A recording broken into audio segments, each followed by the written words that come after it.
Hey everybody, this is Jeff Cohen with Seller Labs, and thank you for attending this webinar today. We have a lot of information to get through in a very short period of time, and our goal here is to inform you, the sellers, as to what's going on with tax and what's going on with the tax amnesty program, whether it's something you should participate in, what type of questions you should be asking your tax advisor as you're looking into this. And I've assembled quite the crew here, and I'm going to have everybody introduce themselves, and I appreciate everybody joining us. If you have any questions, you should have a question box inside your GoToWebinar control panel, and you can ask questions, and we will ask those of the different panelists. If you have a question specifically for a particular panelist, please go ahead and put that in the notes. And I guess that's it. Let's introduce everybody. So Michael, why don't you go ahead and start and introduce yourself? Okay. My name is Mike Fleming, and I'm a director with Peisner Johnson. And Peisner Johnson is a CPA firm. We just celebrated our 25th year, and during those 25 years, we've concentrated almost exclusively on state and local tax issues. That's all we focus on. Thanks, Michael. Chris, do you want to go next? Sure. Chris McCabe with e-commerce. Chris, I came to this issue because of all the sellers who have asked me what they should do. They weren't familiar with the amnesty at first. It's a kind of a complicated program for some of those people, so I've been trying to get them as many expert answers as possible on this question. Paul, will you introduce yourself, please? Hi, hi. My name is Paul Rafelson. I'm a state tax attorney who was brought into this issue by Chris. Chris had mentioned that a lot of people that he helps are having a lot of concerns about this, and asked me to chime in. And you know, when I learned more about it, I just got really interested and passionate about what was going on. My background predominantly is audit and tax controversy for large corporations. I've been in-house controversy counsel for Microsoft, Walmart, and most recently General Electric. And so my experience is really exclusively battling the states, as opposed to just sort of, you know, doing tax returns and things like that. It's actually kind of finding the gray when there's issues in the tax law. And Jordan, do you want to introduce yourself? Sure. Glad to be with all these impressive gentlemen. My name is Jordan Goodman. I've been practicing law for a little over 30 years, exclusively in the state and local tax area. I have a CPA and a law degree. I represent businesses around the country dealing with sales tax, income tax, franchise tax. It's a lot of fun. This is a great issue, and I can't wait to get started. Great, thank you. So a little of my history, for those that don't know, I've actually been in the textbook business since about the mid-2000s, and I worked for a subsidiary of Barnes & Noble. At that point in time, I dealt with a lot of tax nexus issues, right? So we had like multiple corporations that were set up, that we had employees work for one company, and we had our warehouses in another company, and very similar to what Barnes & Noble was doing, a lot of other companies were doing in the 2000s to avoid nexus issues. So this is not a new issue in 2017. This is actually a very old issue, and it's one that I think is very confusing for sellers. And so we're going to get into Chris and I are going to kind of ping pong with a lot of kind of seller questions and concerns that sellers have had.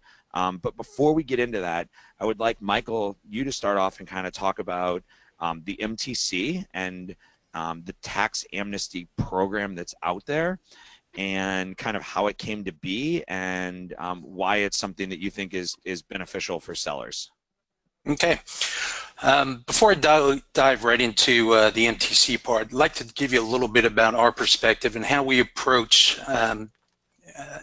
tax issues in general.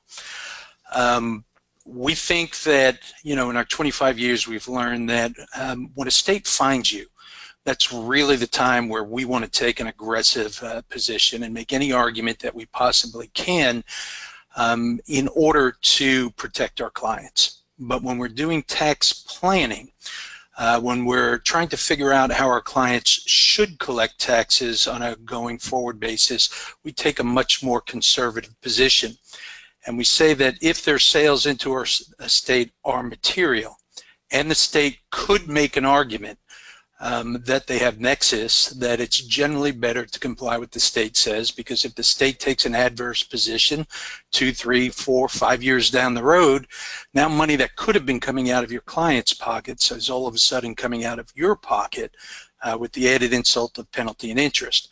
Now, you may be able to argue the point at that time, and you may be able to win, have your position prevail, but how much money are you going to spend in order to have that position prevail? So generally, when we're tax planning, we think that it's much better and a much cheaper in the long run position to take in protecting our clients. So we've been talking to FBA e-commerce sellers for about the last 7 years, FBA sellers particularly for about the last 5 years. And in that time frame, a lot of sellers have told us, Mike, what you're saying makes sense, but I don't think that, states are ever going to pursue FBA sellers. I don't think they're ever going to find us. I don't think they think we're important enough. We're too small. And they said, if you can name just one seller who's been found by a state and is being pursued, then we'll listen to you. And I couldn't. I couldn't even do that 3 years ago. About 2 years ago, I personally knew of about 10 people. Last year, about 60 people. And this year, depending on the day, anywhere between 1 to 3 people are being found, primarily by states like California and Washington. So all of a sudden, this is becoming a much bigger issue. Michael, let me stop you right there because a question came in. Somebody said, when states find you. Can you talk about how states are finding sellers? Because I think there's a confusion that the registration is how they find you, but how are they finding these sellers? And I'm live, just so you know, Paul and I are live at a conference right now. That's why there's people walking behind us. And had me chuckling. I literally had a seller, a $10 million seller, come up to me and say that he just got found by the state of Washington and owes them a lot of money. So how are they finding sellers? Well, states, we say they're not stupid. They're just a little bit slow to react. And it took them a while to figure out how they can find sellers. And the way that Washington and California are doing it right now is they're acting like a customer. They're going into your account, they're placing an order, and if there's tax that's being collected, then they abandon the shopping cart and go on to the next seller. If they're not collecting tax, or the seller's not collecting tax, then they start, they put on their detective hat and start tracking that person down. They're sending out letters, nexus questionnaires, they're sending emails, they're making telephone calls. So that's how states are finding FBA sellers right now. It took them a little while to figure it out, but it's a pretty simple way to do it. Pennsylvania has just started showing up on our radar. I'm not sure how they're doing it right now. We got our first call from Arizona the other day. I'm not sure how they're doing it. Haven't spoken to them yet. But in California and Washington, the biggest way that they're doing it is just acting like a customer. Great. Okay. So go back into, I didn't mean to cut you off there, but I wanted to define that a little bit. So go back in and kind of finish up explaining to people kind of how we're at where we're at today, and then we'll let kind of Paul or Jordan kind of take it from the other side. Okay. So earlier this year, we were at a conference, and I was a speaker along with Richard Cram of the MTC. And Richard came out with the state's position, and it came out very hard. I took a more practical approach. We got to take materiality into factor, and Richard was like, the states wanted you to collect all of this money, and it really scared a lot of the sellers out there. For some of them, it was the first time they were hearing this. So after the show was over, a number of large sellers got together with Richard Cram of the MTC, and the MTC is a compact. A number of states belong to the MTC, and Richard Cram actually runs their voluntary disclosure agreement program, And he went to a number of states and said, do they have an interest in creating a specific amnesty for online sellers? And I was very skeptical at first. I didn't think we'd see a whole lot of participation. And to my surprise, a number of states actually did respond. Now, I'll say right off the top of the bat, the amnesty is not perfect. I mean, there's 24 states participating in the amnesty. Of those 24 states, only 12 of them are states that we think where the state could assert there's nexus for Amazon. So the 12 states have muddied the waters a little bit there. We say, why bother getting registered or using the amnesty for those states if you don't have any potential nexus? And then of the 12 FBA states, only 8 of them are true amnesties. The other 4, you could be paying some back taxes, back taxes for sales tax and income tax. But the amnesty is a tool, and for those people who have exposure out there and want to start moving forward and put some of this pain behind them in the 8 states, I think that this is a great tool. States like Texas, New Jersey, Florida, these are big states, and maybe someday the state says, hey, Amazon should be doing it. But right now, I think the bigger risk is in states coming after sellers. I mean, Amazon's got a lot of power out there, and it's sort of better to be safe than sorry. So I've heard some advisors out there saying, hey, use the amnesty in all 24 of these states. Well, the amnesty is a tool, and you can go out there and you can use a tool to build yourself a nice building, maybe a church or something, or you can turn around and hit your neighbor over the head with that hammer. 2 different uses for that tool, but it's still the same tool. It's all in how you're using it. So I do agree that we have to look at it. We have to look at our clients and see, can they benefit from this? And a lot of them, I talked to a woman the other day, $57,000 in a state like Kentucky and Kansas, which we do consider to be FBA states. She had $1,000 a year in sales. It just doesn't make sense to lock yourself into registering in the state, collecting sales tax on a going forward basis, and collecting and paying the income tax on a going forward basis in those states because of the low materiality. But we've talked to plenty, $10 million sellers, $20 million sellers, $60 million sellers, and for them, even if you don't believe you should be collecting the tax, what happens if you're wrong? What happens if the states take an adverse position? So this will wipe out all of the back taxes, penalty, and interest in at least 8 states for you. Great, thank you, Michael. So that kind of sets the tone for where we're at today, right? So the MTC has created this sales tax amnesty. There's 24 states that are participating. Ultimately, this comes down to an individual decision that every business needs to make, and I think that sometimes is what ultimately confuses people because they would rather this be very black or white. Paul and Jordan, you guys have kind of taken a little bit of a different approach.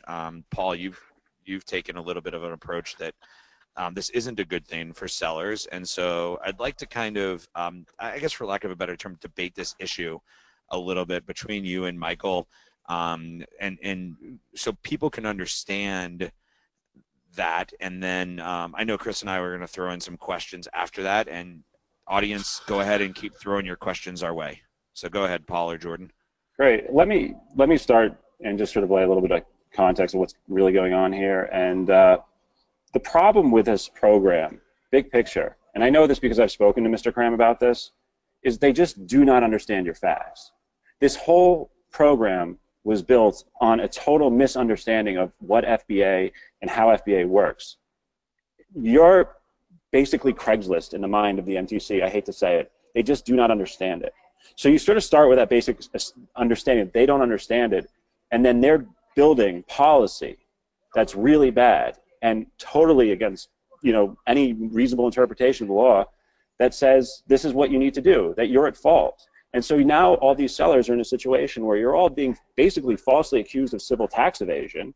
You're being offered a free pass forgiveness for something you didn't do. And then, but wait, you think you're going to sleep well at night once you do that? Wait till you see what happens next. Wait till you see what happens when you're filing as many tax returns as Microsoft. Honestly, if it was in my interest, I'd probably take the other side, and maybe you can hire me as your inside tax counsel. The mom and pop shop in Idaho can hire me as their inside tax counsel because they're going to need it, because that's where the MTC wants. They want this crazy compliance. They want everyone in compliance. But the reality is people have to look at the law and the facts. And one area of the law that everybody's been focused on is this concept of nexus, which has been around, and surprisingly, not surprisingly, it's so important to your business that I'm not surprised why so many people of you are very well versed on it. But what I'm saying is, well, take a step back for a minute.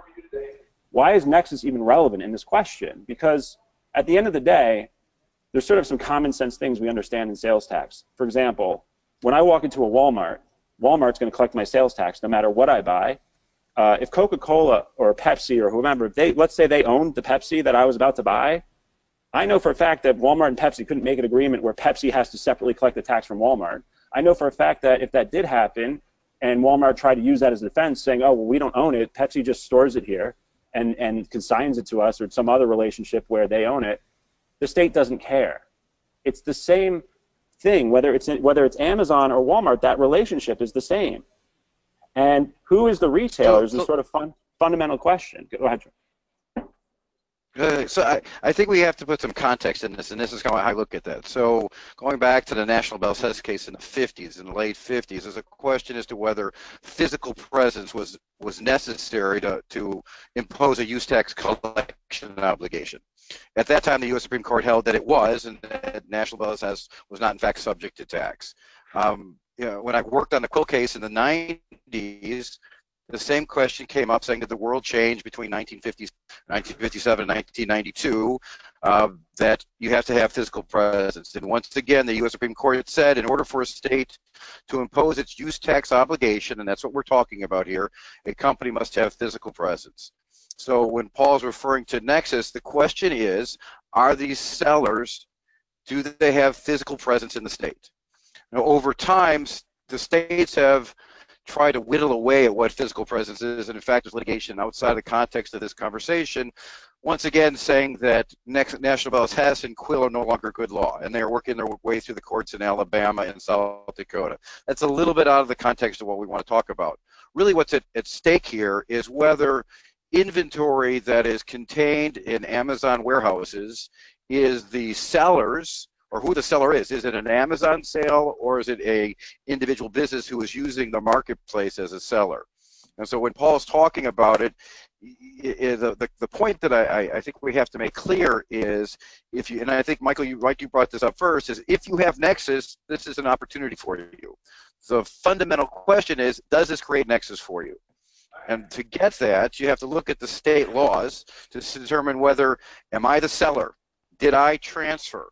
What are the elements of ownership so that I can sell or they can transfer? And there's a real gray area about that, and it's not black and white. And unfortunately, every state is going to have its own common law, its own statutory definitions, and the Uniform Commercial Code, while allegedly uniform, is not uniformly interpreted by every state. And so some of our fundamental pieces are not going to give an absolute answer on a national basis. But really, that's what it comes down to. And then once you do that, then there's a question of fairness and a whole host of different questions. But the fundamental question that I see is, who's owning this inventory? Who is the seller? Who is the transferor? And that's really the fundamental question. Okay, so as you can see, there's two sides to this conversation. And this is the fundamental part behind this. And you know, I think the position that I'm trying to take as the moderator of this is really, I'm a seller. And you just spoke a bunch of gobbledygook that doesn't make sense to me. It makes a lot of sense to both of you guys because this is the business that you guys are in, right? So I'm not trying to make fun of what you guys said. I'm just, you know, that's the confusion on the seller side. So I want to just clear a few things up, okay? Yes. Somebody said, and they've actually said this, Jeremy has said this in the questions a couple of times, please stop calling FBA suppliers sellers. So I think this could be one of the fundamental questions. If I sell my product to Amazon, this is my understanding, okay, and somebody can tell me if I'm right or wrong. If I sell my product to Amazon and Amazon resells my product, Amazon is the seller. If I sell my product on the marketplace, I am the seller of record. Are we all in agreement? No, I think there's been so much confusion by Amazon to sort of confuse what the difference is between the seller and the person who is or the entity that is required to collect tax. You may be a seller, but you may be a seller supplier. You may be a consignor. You may not be, you may own your inventory. But when you look at the way Amazon runs their marketplace, and you look at sort of the spectrum of marketplaces out there, and as I said, there's sort of this Craigslist, where there's no control. It's just sort of a place to meet people and do business with no controls. And you look at the Amazon situation where they control every aspect of your sale, including they take the money. I mean, they actually collect the tax. They say they calculate the tax, but they actually hold on to it for 2 weeks before they give it to you. I mean, they take possession of the tax, which in some states would mean that they're entrusted with the obligation to therefore, and actually in most states, to remit the tax. And they go through these fictions of sort of redescribing things and calling you different things that would never fly in the real world. That there's no reason why it should fly in sort of the Amazon world, but the states just aren't savvy. And they don't understand that, and it needs to be explained to them. And I've spoken to people in California, and I'm going to have some really interesting conversations with people who at the higher levels do not understand what you do as FBA sellers. And once they kind of get an understanding of that, will question whether it does make sense. Could we have been taxing Amazon all this time? Should Amazon have been collecting all this tax from day one of they conceded nexus in our state, or they put their fulfillment center? And the states are starting to get it. Some of them. There's others that are motivated by other reasons, but there are a lot of states I've spoken to who are even participating in this program who just didn't know the facts. They relied on the MTC and they relied on Richard Cram to explain to them how FBA works, but Richard Cram didn't even know what commingling was. He had no idea. He never heard of it. When I explained it to him, he said, "Oh, that's an interesting fact," but he never knew what it was. Nor did he know that how restrictive it is to be an Amazon seller or supplier, whatever you want to be called. But he didn't know how restricted that was because he didn't know that you don't have the autonomy to set your own return policy. Jeff, you don't really interface with a customer. Things like that. These are all facts that really go to who is the person in charge with the duty of collecting the tax. Can I just jump, Jeff, to break down your question? Yeah, go ahead. Then I want Michael to kind of respond to what Paul just said. And then can I just interject with a quick clarification, or Jordan? Yeah, no, go ahead, Chris. So one thing we haven't talked about so far is who is a retailer, what is a retailer, how are retailers defined? That's a big piece of this that's sort of been missed. And just talking about that commingling concept, a lot of the states and people who are outside of this Amazon marketplace ecosystem probably don't understand that when you're giving your inventory to Amazon, they're scattering it to the four winds. It's their choice based on their convenience and their costs. Where your inventory goes, right? You don't necessarily have a say over that. So my argument back to you, Chris, would be that you do have a say in that, and you don't have to give your inventory to Amazon. Right. Or you can do premium placement. Or you can have 3PL. So you do have a say in that. You've just chosen to allow that to occur. Right, but I mean, unless you're jumping in and paying for premium placement, I mean, if you're willing to take on astronomical FBA fees and costs, then you can control your destiny slightly more, but you have to go that extra step in order to have that degree of control, which very few people that I have spoken to want to do or are willing to do. But I think what I want to keep. You let Jordan. Just sorry, 1 second. Sorry. The piece of that though I think is important, and I'm going to keep drilling back in on this, is that sellers have choice. They might not like the choice, or they might not like what happens, but they do have choice. And I guess it's my own opinion. I don't think they can say I shouldn't be responsible for this because I put my product in Amazon and then they did what they wanted to do with it, because I know that when I send my product to Amazon, it's going to be spread to all these warehouses. So that's just my take on it. So Jordan, I know you were going to make a point, and then I'd like Michael to respond. Sure. So to your point, yes, you have choices, but sometimes the choice that is best is the most expensive, and it doesn't have any feasibility. So if you're given two options, one that is reasonable and one is unreasonable, you really don't have a choice. So I agree with you, but I think the fundamental question that you asked, which is the most important thing, and this is where the legal mumbo jumbo gets in the way. What is, and to Chris's point, what's a seller, what's a retailer, what's a wholesaler, what's a marketplace?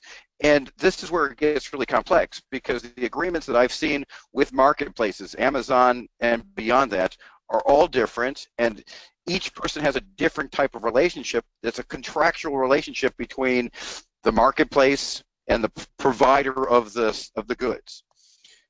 And that's an important relationship between them. Now understand this, though, and this is where the states are not bound by anything in the contract between the seller and the marketplace. The state is going to be able to come in and assert whatever the heck they want to, absent that.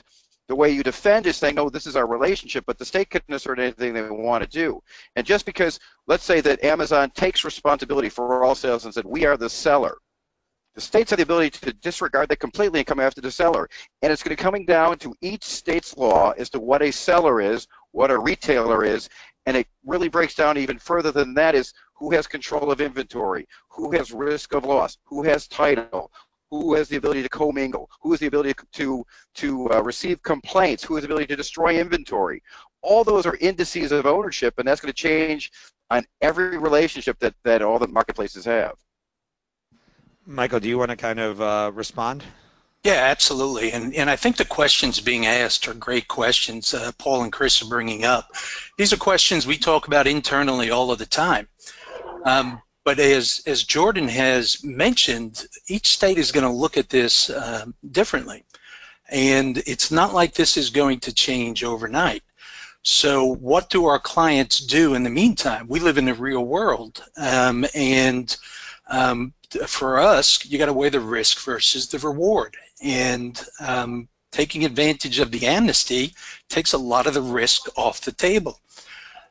In the states where you're not paying any money, again, pick and choose where you want to do this. What do you have to lose by participating in these 8 states that we believe are the state could come out and make the argument that you have nexus there? You're protecting. I mean, maybe the states at some point come out and say, hey, Amazon should have been doing this. Yeah, what are you out? You're out the cost of compliance, and it's a pain. It's a headache to file these returns in those states. I agree. But just like we were telling, FBA sellers to get registered in the state of Washington 3 or 4 years ago, these guys are coming back to us now and saying we should have listened to you. We listened to our CPA, we listened to our attorney, and we listened to someone. We listened to a big seller. So there's lots of thoughts and ideas on why a state shouldn't be able to do this, but what do you do when the state does pursue you? And at that point, you got to spend your money to defend yourself, and spending money, even with us to defend you, is a lot more expensive than getting registered, collecting the tax on a going forward basis. Paying income tax. Sorry. And the income tax. But if you look at the income tax issue, that's a little bit clearer than the sales tax issue. Going back to 1959 when we had the Public Law 86-272. So FBA sellers meet 2 out of the 3 tests there. They are selling tangible personal property. The orders are being fulfilled from a point outside of the state. We can say commingled inventory. You don't know if your order is being fulfilled from inside the state or not. But if you have inventory in the state, then it's kind of hard to argue that at least some of your orders are not being fulfilled from inside the state. But the commingled inventory, first of all, is not even your inventory. I mean, at what point does it stay your inventory if you can send it to Amazon and later that day it gets sold and can be used to be fulfilling somebody else's order and gone, and what you're left with is just simply a right to that same SKU at a later date? Where do you own the inventory? I mean, at what point are you actually really even owning anything? So, I mean, there really is a lot of question about what commingling has to do and how commingling works in the context of the state law. And considering that commingling is something that the MTC wasn't even aware of when I spoke to them, It's this whole thing. It indicates that this whole thing is a problem. That this whole thing is a policy problem, because from the start they just don't understand what's going on, or there's an agenda, or a combination of the two. And why would the MTC pursue this so aggressively at a time when South Carolina, which is usually, you know, a state that's known for sort of pushing the envelope in tax and sort of, you know, being on the front line, especially with their Jeffrey case, when you have a state like South Carolina and you have a lot of states not participating in this because they're not sure if this is good policy, why are they endorsing it? Why aren't they taking a step back and saying, wait a minute, maybe we were wrong, maybe this isn't the right way to go, and maybe we need to look at learn more about what it's like to be an Amazon FBA seller and whether the law is even applicable. So that's, I'm gonna let you answer that in a second, but that's the fundamental question, right? So the fundamental question I think that the fundamental piece that I think you're bringing up, Paul, is that a seller, your argument is that there's more than meets the eye, and that there's bigger issues that need to be resolved, and as a seller you should, you know, wait and see what happens. And I think Michael's argument is that you may be right.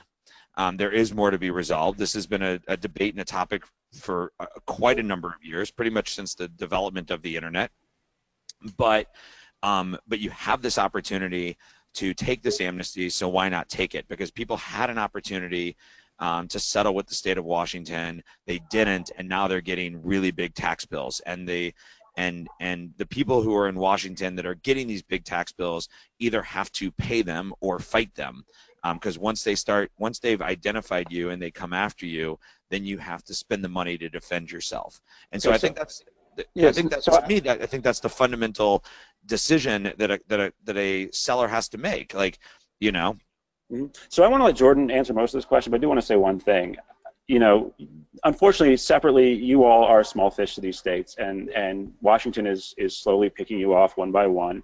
And I've yet to see anyone actually challenge the Washington state law. And I've done some research, and I have a lot of questions, but I'm not here to give a lecture on Washington state law today. But if you have a Washington issue and you want to talk about it, I'm certainly happy to at another time. But my point is, it's so ridiculous how the states are just picking you off, and everyone just pays, and they just pay, they just go.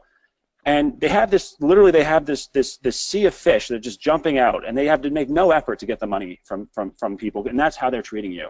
And it's disgusting.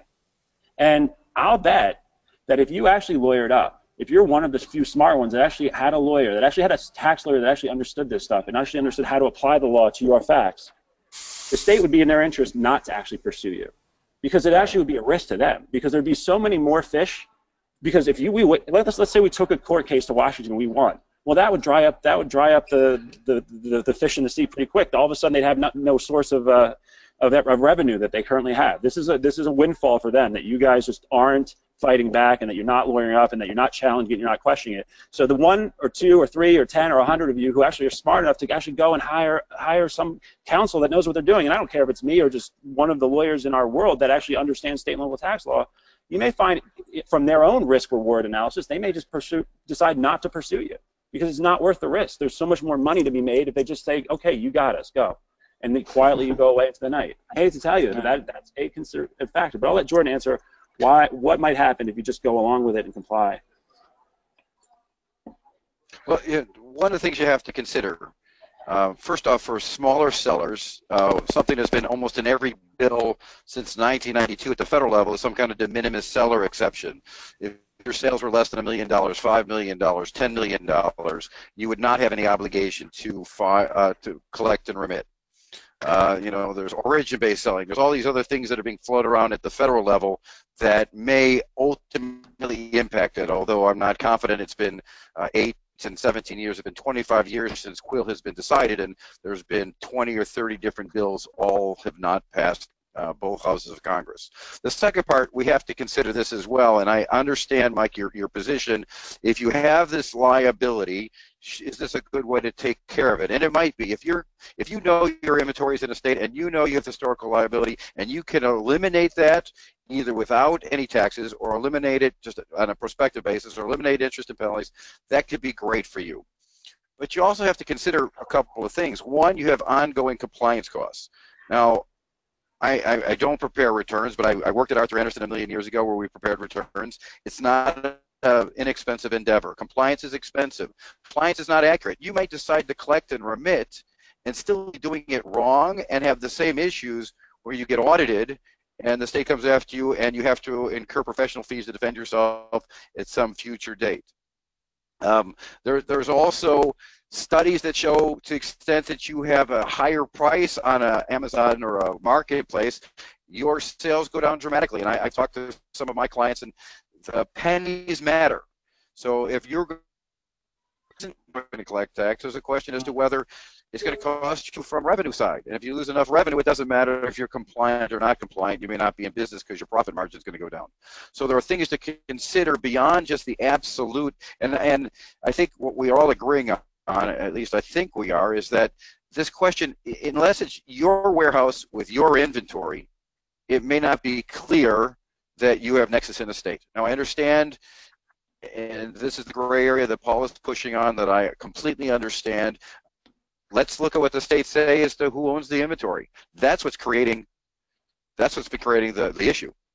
So, Michael, do you want to kind of step in and kind of give the other side of that, if there is one? Yeah, I agree with both Paul and Jordan. And by the way, if we have some clients with huge assessments in Washington, I want Jordan to represent them. I mean, these are arguments that need to be made. If you don't have any other choice, you got to do that. But my point is, before it gets to that point, before you have to go out and hire an attorney to protect you. I look at this as insurance, and yes, there is a cost of compliance, but insurance doesn't add any value to my house. I don't believe my house is going to burn down, but I get the insurance just in case. And I look at compliance the same way. There's a cost there. And insurance, by the way, is always expensive until you need it.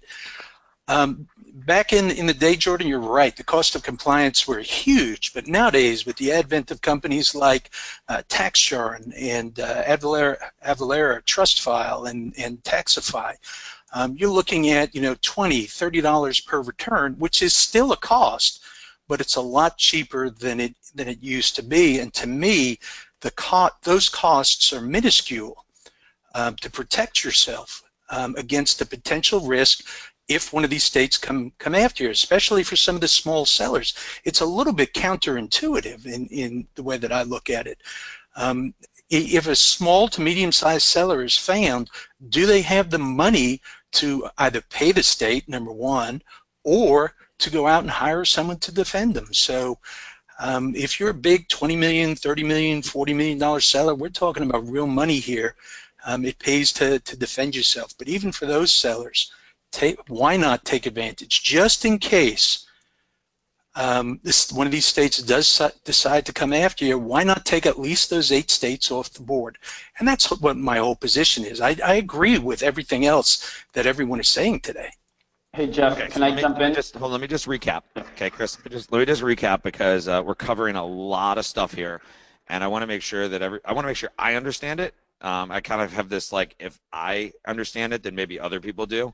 And essentially what Paul is saying is that there's a fundamental problem in the way that these laws are being written or being applied. Maybe applied is a better word than being written, and that those need to be challenged in some way, shape, or form. Obviously, to challenge those requires somebody to spend money and to take on that challenge. As a bunch of small sellers, it's very difficult in the Amazon community to be able to do that individually. And so what a lot of sellers do is when the state puts the pressure on you, you settle, you back down, you pay, you deal with it individually, but you don't actually fight the state.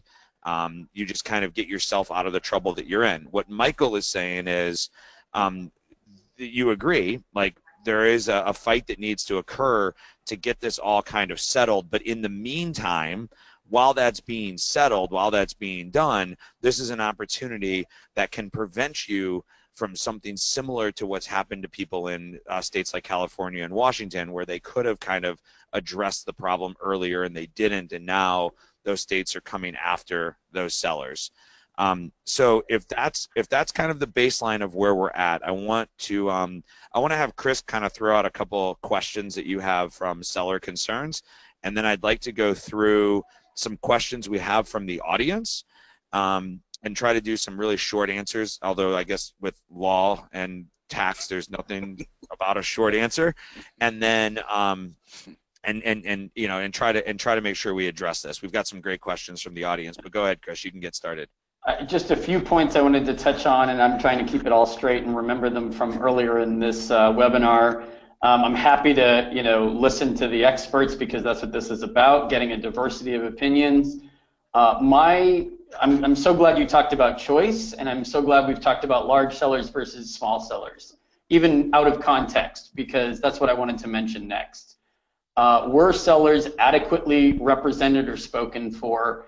That's pretty much my chief concern, because as Michael said in the beginning, maybe even a small handful or a large handful, I'm not sure, of large sellers approached or were approached, by somebody and went to the MTC and arranged for this, the arrangement of this amnesty program. What about everybody else? Was it publicized enough? Were people educated enough about this? Did people, another thing that concerns me is the October 17 deadline. Were people given enough time to fully understand the issues? My answer emphatically would be no, because they're approaching me, asking me, who's a tax attorney, who's a tax expert? Do I have enough time to do this? Right? Let me ask you about that, Chris, because it's like, okay, so is your position that the MTC should scrap the project? Is your position that the MTC should? I guess it's like it's out there and it's available. Right. Maybe it didn't go through the way that you wanted it to go, but it's out there. So should we ignore it? We're not saying that. Maybe I can clarify, Paul. I'll just make a quick point.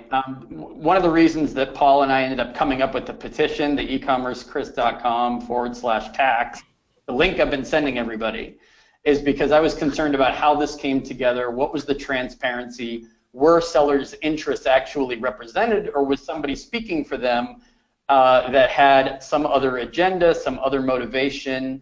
A lot of us in this niche, in this field or industry, are interested in sellers' interests, but who's actually speaking for them? There's no trade association or union of sellers, right? Sellers tend to. We've never really had one. That's right. True. And yeah, I mean, so as a group, who represents them? Who speaks in that voice? We're not voting on this stuff, at least not yet. And the only other thing I don't know that we'll ever have a vote, right? Yeah, like it's not like this isn't like a union contract where we'll all be able to vote and tell the states what they want. The only other comment I wanted to make for now, and we can get back to this in a few minutes, is the whether Amazon's just the platform, just the marketplace. I've got a kind of good parallel example to. I'll ask a question that maybe all three of these guys can answer about that. Sure. Why don't you go ahead and ask that? You want to do that now? Yeah, go ahead, because I want to get into some of our user questions before we wrap. So, you guys can tell me whether you think this functions as a parallel example or not, but as a lot of people know, I deal with infringement issues. I'm not an attorney, I'm not an IP attorney, but I tend to collaborate or coordinate with attorneys that are experts in that area.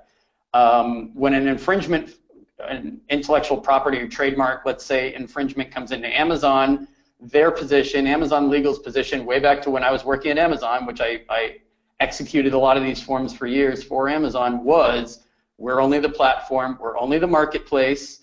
As long as we take action based on this rights infringement allegation or assertion, we're covered. We're taking care of our liability, and it's up to you as the seller to go to this rights owner. Okay, that's great in theory. Was it ever adjudicated? Were there ever cases that went to court?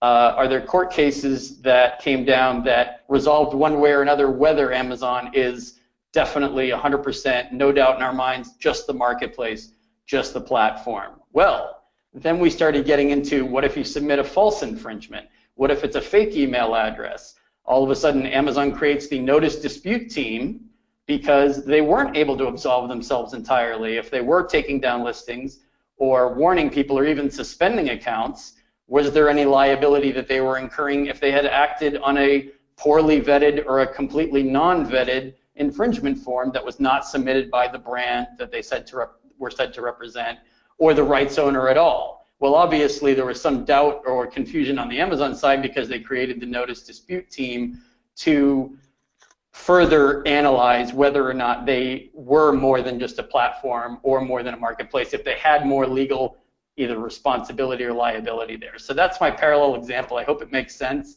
and maybe we can have them weigh in on, you know, how that feeds into this conversation about defining a marketplace. I mean, the terms of service have never been adjudicated either, right? Nobody's actually challenged the entire terms of service in court right? So I'm going to assume that Paul and Jordan probably have a very similar approach with you on that, and ask Michael if he has an opinion on that. Yep. Not really.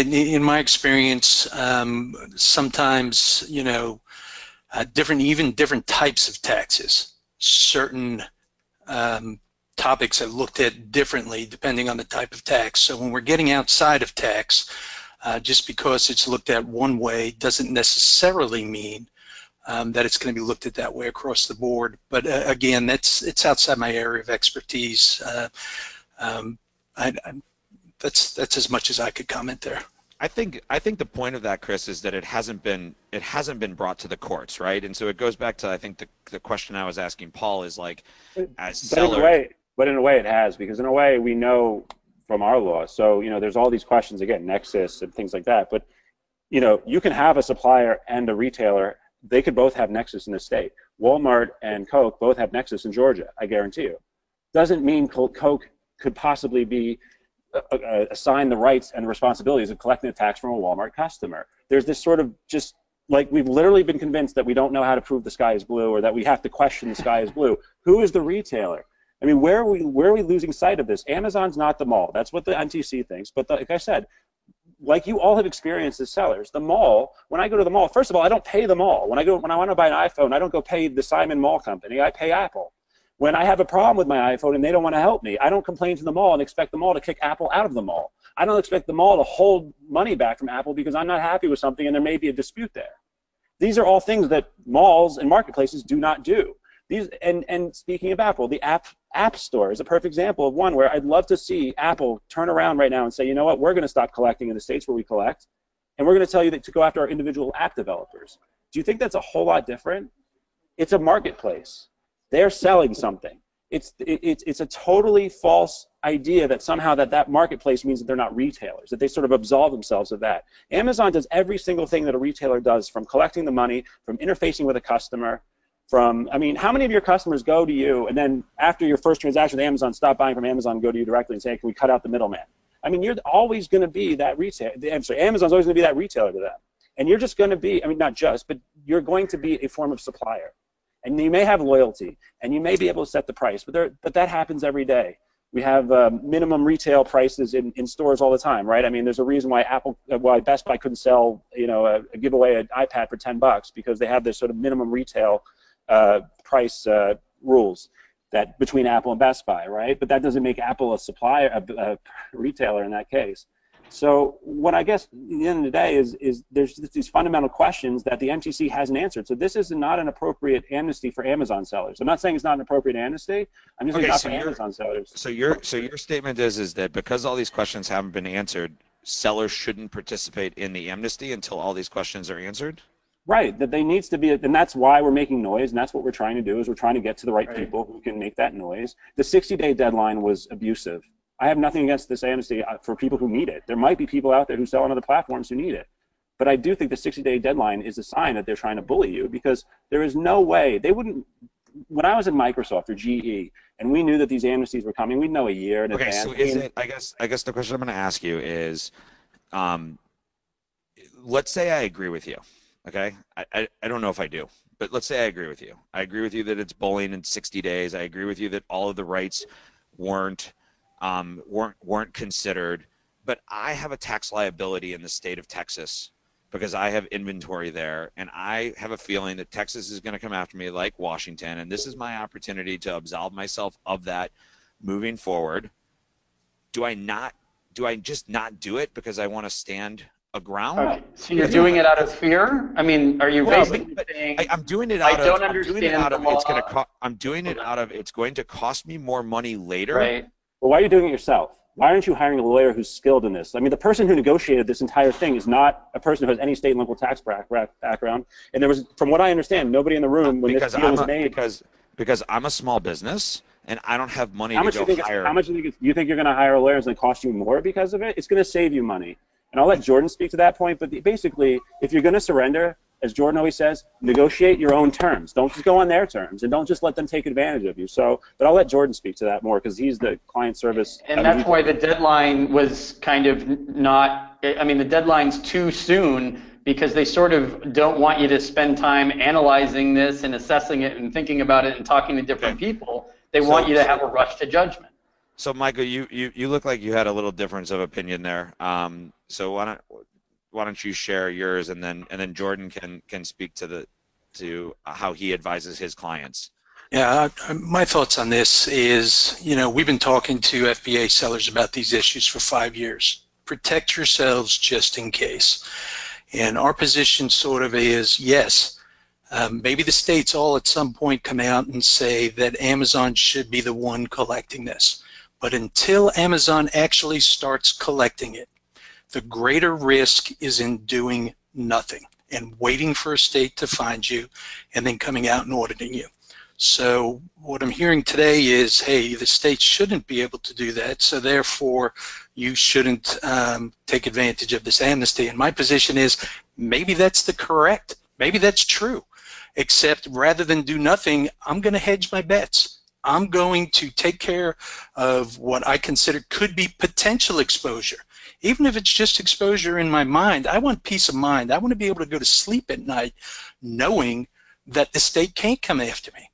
So again, it's a different way to look at things.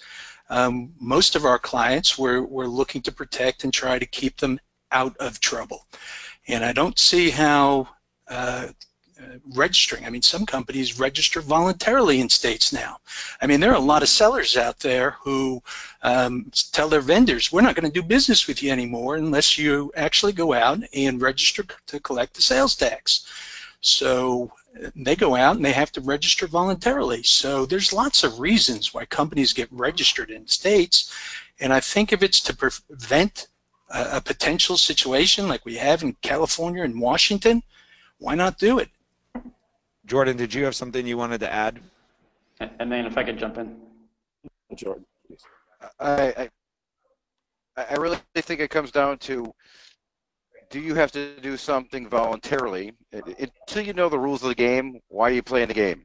And I think the point here is the questions that we've raised with respect to the relationship between sellers and marketplaces is very, very gray and very movable. And until we solidify that understanding, all of this is based on an assumption that the sellers are subject to tax in all the states. If they're not, then voluntary disclosure, amnesty, voluntarily filing, all those things really come into question.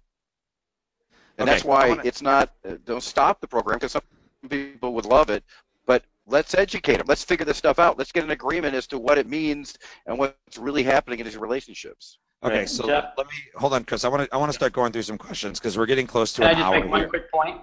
It's yes. quick. Yes. So just working off of what Michael said, we're definitely not saying don't do anything. We started the petition because we want the opposite. We want people to do a lot more than nothing. We want them to group together a bit in a collective voice, get some tax attorneys on their side who are actually interested in representing their interests. Because if you capitulate now, I mean, maybe this is a question that we can answer at the end. Is this undoable? If you capitulate now, are you committing for good? Are you committing until there's a court decision that says something else? Because if you cave now, are you going to regret it later? Are you going to have remorse? That's definitely a question. I mean, that's definitely a question that's been asked, right? The question that's been asked is, what's the risk of me? Like, what am I giving up for the future if I create amnesty? Who said? There's an obligation to collect the tax going forward, and there's an obligation to pay the income tax going forward. And the franchise tax, and the other taxes, and this, and that. It's just going to end. It's never going to end. And all the states are going to see that you're doing a great job, that they've done a great job of making you pay all these taxes, and then you'll have 50 states going after you for their various taxes, and you'll be filing as many tax returns as Google or Microsoft. And so congratulations, mom and pop in Idaho. You're either going to go out of business or you're going to hire a tax department. Okay, so Paul, this question I think I'm going to point to you because you're kind of in the fight the power type of position. And the question is are there any stories of lawyers successfully challenging a state and winning? Oh, that's what we don't think Jordan would be here if that was the case. I wouldn't be working for the three companies. I mean, I come from General Electric, and our reputation from this tax perspective, right? Like Amazon has been fighting tax for 20 years.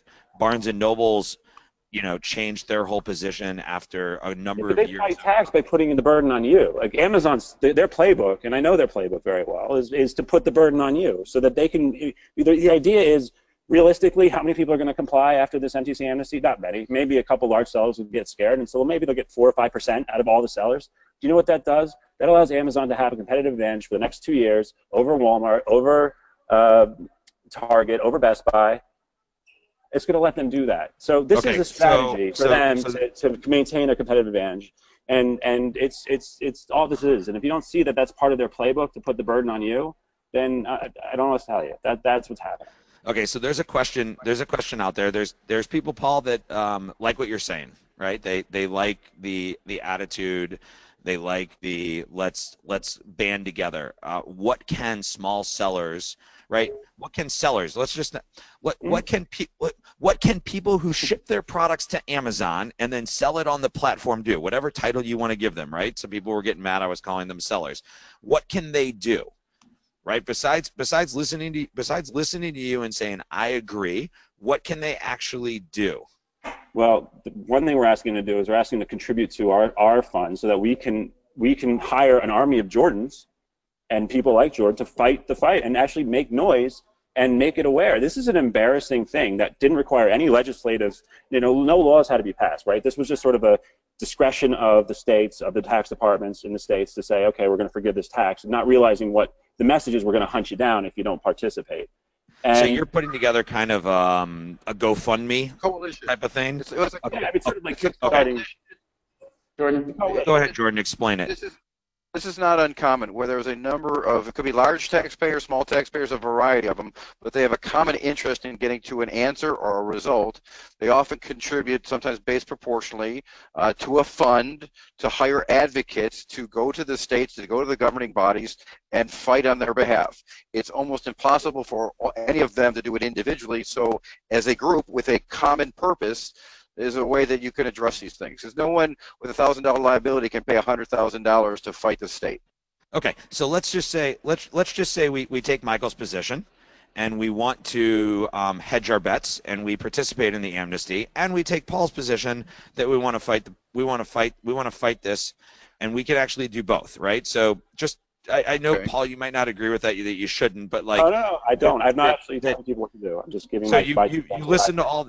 You listen to all of this and you think, okay, you know what, that makes a lot of sense. There's a chance for amnesty. I'm going to take advantage of the amnesty.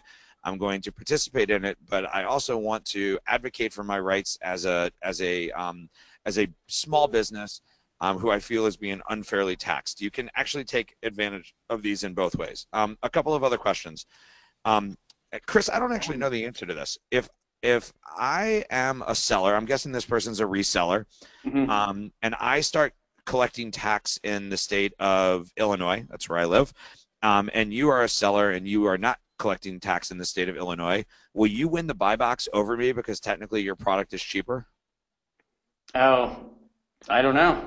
I don't know the answer to that either. Jordan just spoke to that earlier. You want to talk about that? Right? I mean, Jordan, right? I didn't expect a buy box question, but yeah. I actually thought that was a really good question. You know what? That's something Chris and I will look into. Question. I'm not sure if that's a law FBA question, but yeah, it's not. But it's an interesting question, right? Because it's like I mean, you guys are thinking about this in all different directions. Okay, so this question's come up a lot. Okay, this question's come up a lot. I can actually delete a lot of questions by answering this. We talked about large sellers, small sellers. Can we make some definition in terms of like, you know, one person saying I do under 500,000, one person saying I do 15,000 a month, one person saying I do 100,000 a year. Like, is there a threshold, Michael, that you say, if this is the threshold that you're at, this is what you should actually pay more attention to this amnesty, and if you're under this threshold, you should ignore it? Yeah, there's a couple of things we look at. Number one, I can't make the math work if your sales into any one state are less than $3,000.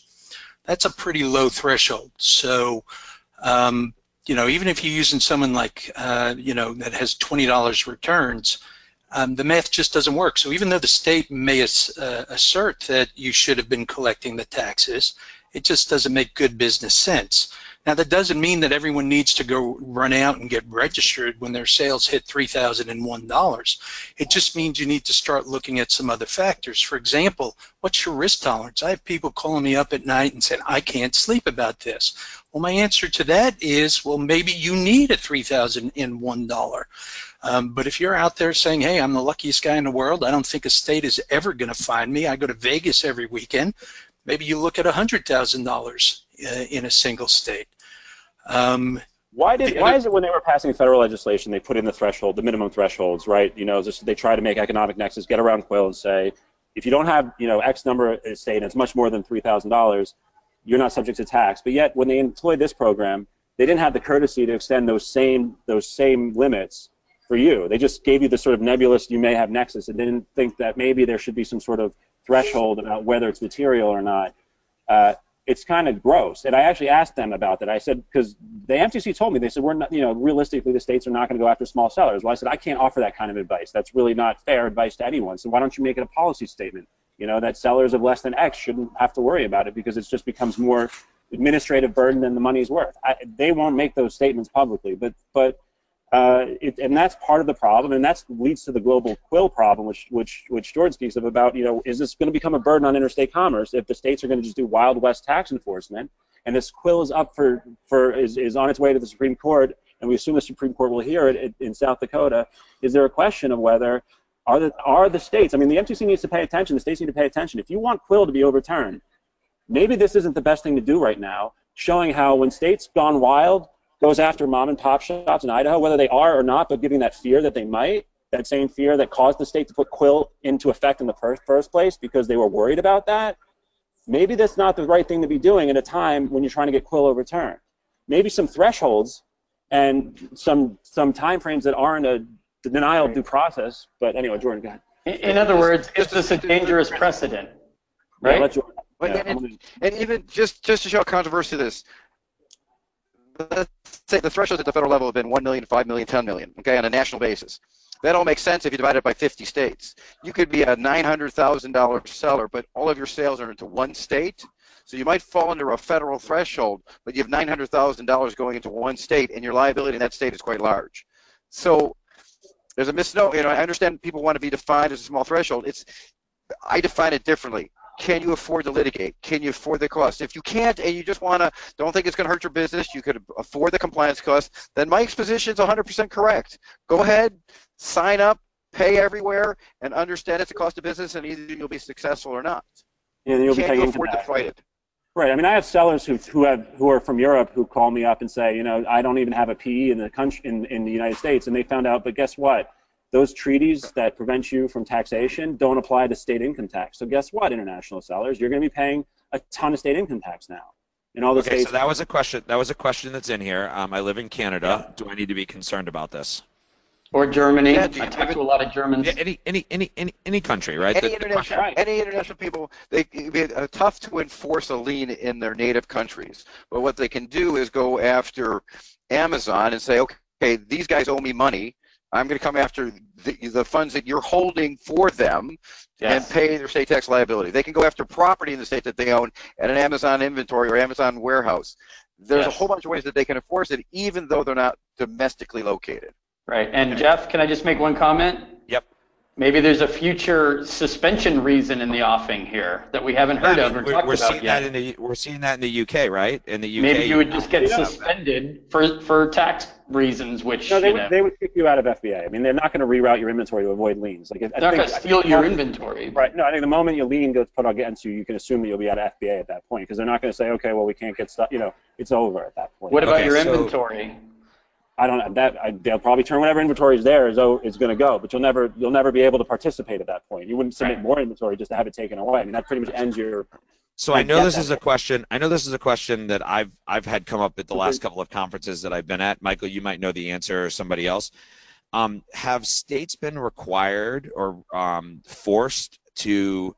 Have states been able to force marketplaces, companies like Amazon, to give up seller information to the state, for the state to then go after the sellers? Because the question was, what happens if the state determines that sellers are responsible and Amazon is not responsible? What if Amazon then has to give up the seller information? So is there any precedent? There's no reason why they wouldn't. It's not like they're asking for buyers, you know, what did this buyer buy? That's the privacy concern. They're just saying, you know, what did Joe Seller sell in each state, and give us the top, you know, 1,000 sellers. No, yeah. I've mentioned that. They can absolutely pull that information. I don't think Amazon would even put up a fight, because then putting up a fight would probably put them in a position where the states would start to look at them. Go ahead, Jordan.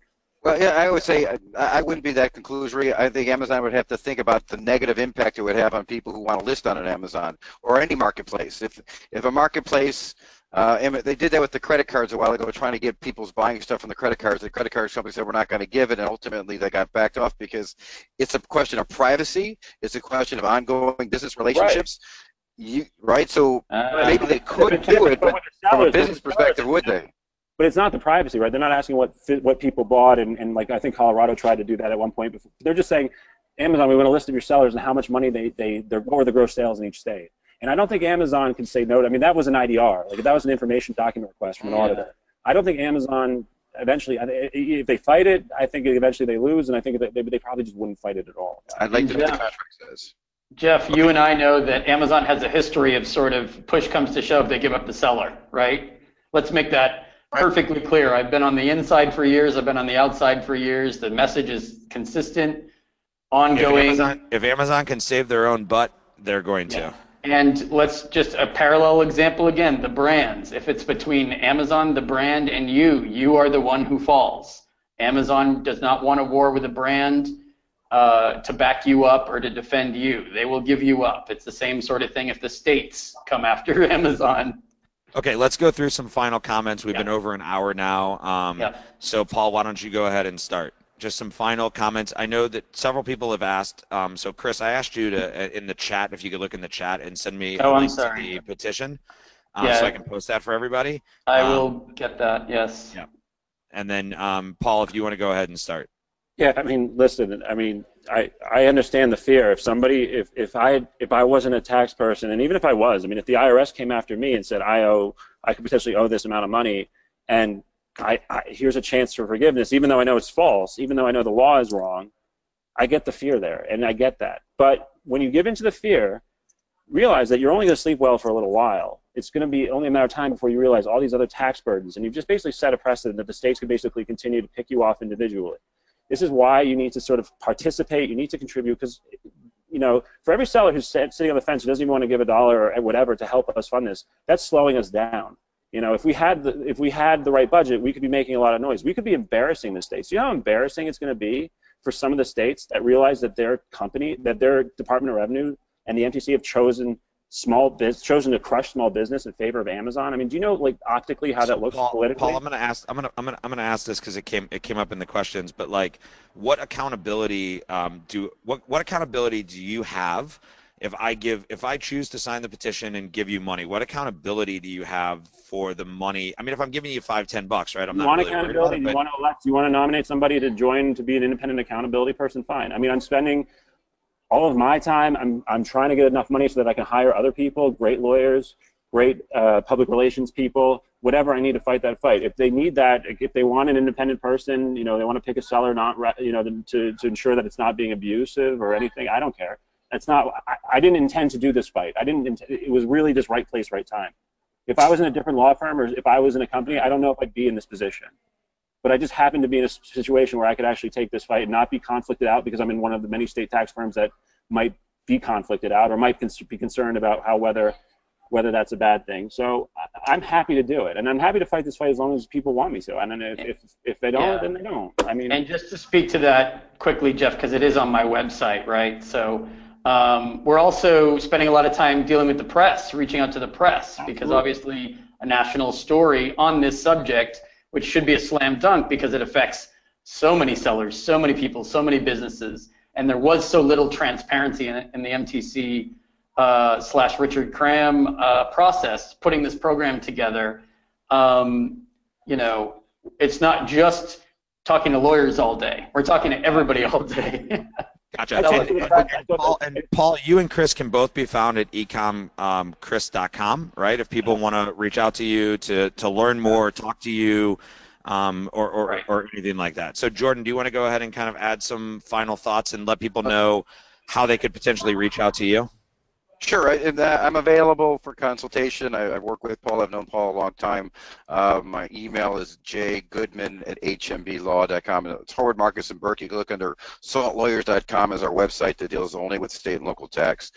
You know, one of the points I want to make is how many articles have we all read in the paper that say if you buy on the internet, it's not subject to tax, right? Which is a complete myth.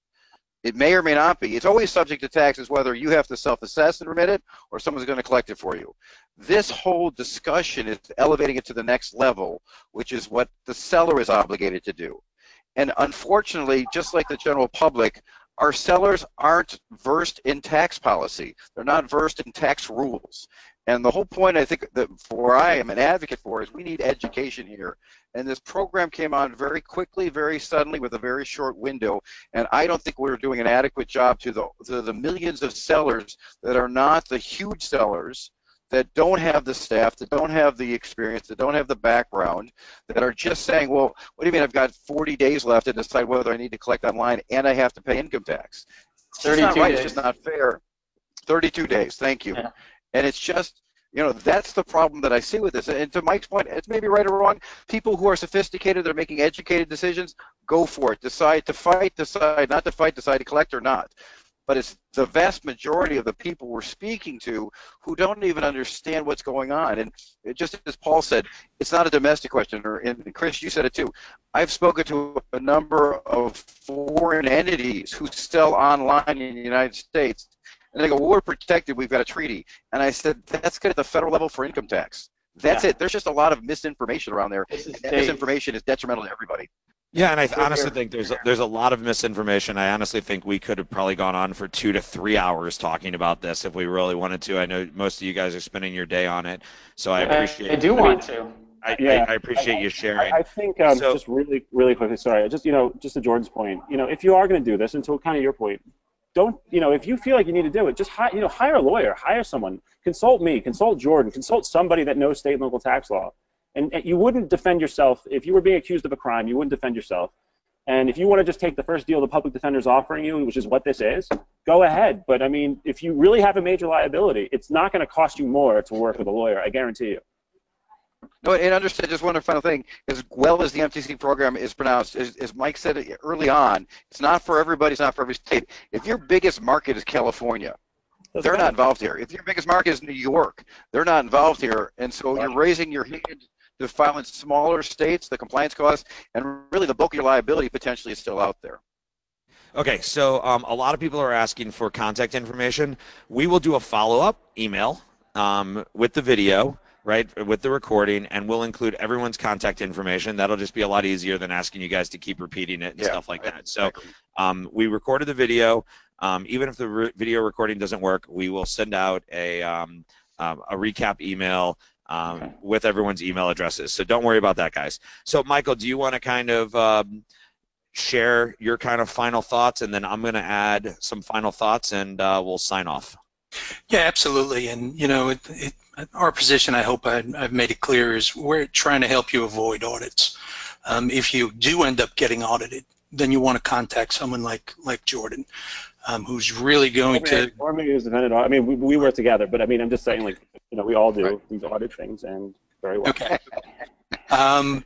However, if you want to take the path of least resistance, and if you want to know whether this is going to work for you or not, I've been doing workshops. They're 2.5-hour workshops where we'll go in and we'll cover all of these topics, and we will look at, on an anonymous basis, what your fact patterns are, and whether it makes sense to utilize this in 8 states, 2 states, 10 states. So we are providing the education, and we are utilizing this as a tool and not telling people to go out and use this across the board. We're also addressing other issues like the 13 states that are not participating in this amnesty and what you should do with those states. Some people think there's going to be another amnesty. Well, okay, maybe there is, maybe there's not, but what do you do if you're found in the meantime? So we're really talking about a comprehensive approach on how to do this. I think that people should, put money into Paul's fund. I think that's a good idea because some of these states, are going to play hardball, and we want them to overturn it. We're putting our clients' interests first. That's all we're trying to do. We're just approaching it a little bit differently than the other people on the call today. But first and foremost, we want to save our clients money. We don't want them being found by states and the states saying you now owe us $500,000 or $600,000 or $10,000, whatever that number is. It goes back to what Jordan said earlier. Materiality is different for every company. What's material to me may be very different than what's material to a $50,000 seller and what's material to a $60,000 seller. So it's hard to put any one number on that. You just got to figure out what can you absorb. Can you afford to hire someone to go out and fight on your behalf? And remember, just in order to comply, you do have to pay, if I'm not mistaken, right? You have to pay, what, 3-4 years if the state even agrees to that limit of back income taxes to be compliant as well? There's 8 states, Texas, New Jersey, Florida, 3 of the big ones, where you pay you pay no income tax? No income tax looking backward. But I guess the other states that do, like what was it, Wisconsin that refused, or was it Minnesota that said they wouldn't even limit it to their own statute? We have a blog article that it details each state and actually gives everybody that information. So everyone can kind of, it's in the chat notes. Are you sure Florida has no income tax? Because if you're depending on your corporate form, Florida definitely has a corporate income tax. And they definitely has. I mean, I understand that there's a constitutional bar on personal income tax, but doesn't that depend on your corporate form? Going forward, it will depend on your corporate form. Going backwards, there's they waive all back. They waive all back income taxes, all back sales taxes. That's because they assume most. That information is out there. Yeah. Okay. Thank you, Jeff, guys. Can I do a one-liner? Go for it. We don't think it's fair. We don't think people were adequately represented. We don't think there was enough transparency. We want to continue this discussion and get into details and figure out what's going on here, because if there's a rush to judgment and you're sort of pressured to make a certain kind of decision, it's just like a quarterback being pressured to make a throw. Maybe you don't make the best throw. So that's why we're doing this. Okay. Thank you, guys. For the people that have asked why Paul and I happen to both be standing in front of gold leaf walls, that's because we're at a conference together. We're just down the hall from each other. See, there's Paul down there. Oh, there's right? Paul. Yeah. Yeah. So we just this is just kind of how we rigged it at the show. But Paul and I do not live in the same place or have the same office. We just happen to be doing this live at a trade show. We're at Retail Global in Las Vegas, and it was important that we shared this conversation with you. That was the real goal, was that this is a conversation, this is a discussion, this is an argument, this is a debate. There's a lot of opinions about this. I hear a lot of sellers who just say, tax, whatever, I'm not dealing with it. I think that my position, right, because I'm just the host here, my position is, as a seller, you need to decipher all of this information yourself. Yes. You need to consult with who you feel is in your best interest. Maybe it's Paul, maybe it's Michael, maybe it's Jordan, maybe it's Chris, maybe it's TaxJar, Taxify, Alavera, right? Maybe it's the MTC, maybe it's your own person, right?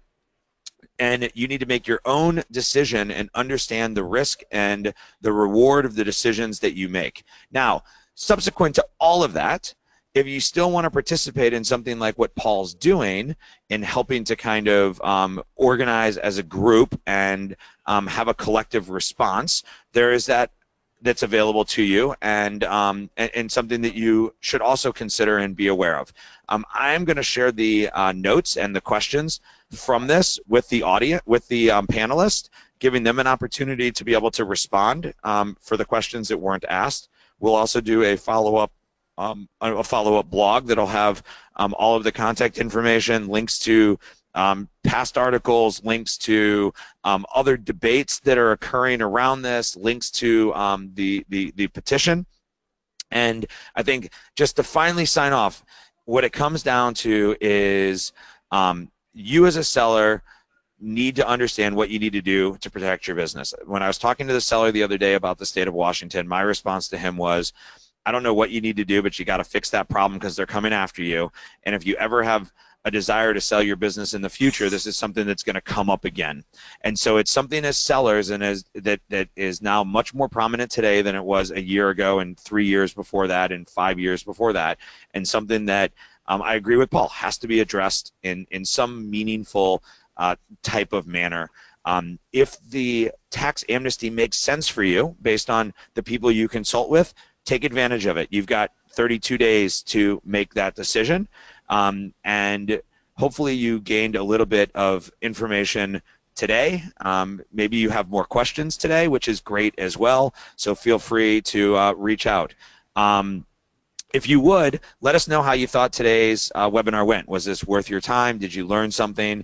Go ahead and kind of post it in there. It's a great way for us to get some feedback and to understand exactly what we maybe should have covered that we didn't cover, that we can cover through maybe a blog or a video or something like that. So thank you guys again for joining today.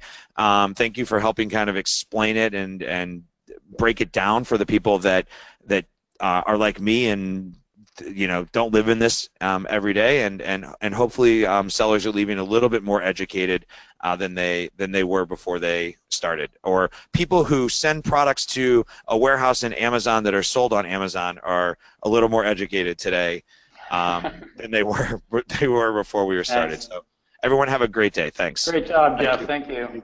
Thank you. Bye-bye. Bye. Now what?